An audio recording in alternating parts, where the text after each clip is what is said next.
Assalamualaikum. Kali ini saya nak sharekan cara buat kuih koleh kacang ataupun kuih tahi minyak. Kita kena buat tahi minyak dululah. Santan 1 kilo. Kita masak sampai dia jadi tahi minyak ya. Nampak dah coklat macam ni. Kita tutupkan api. Kita tapis. Air gula pula ya.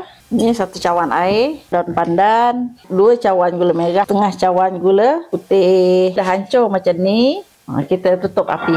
Kita nak sangai kacang cap bunga ros sebanyak 2 cawan. Okey, dah masak macam ni, kita tutup api ya. Kita masukkan air sedikit demi sedikit.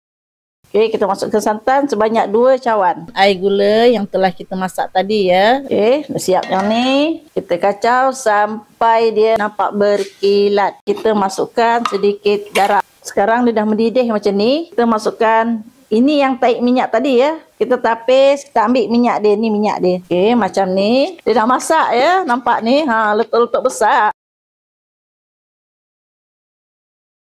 Okey, ni tahi minyak tadi.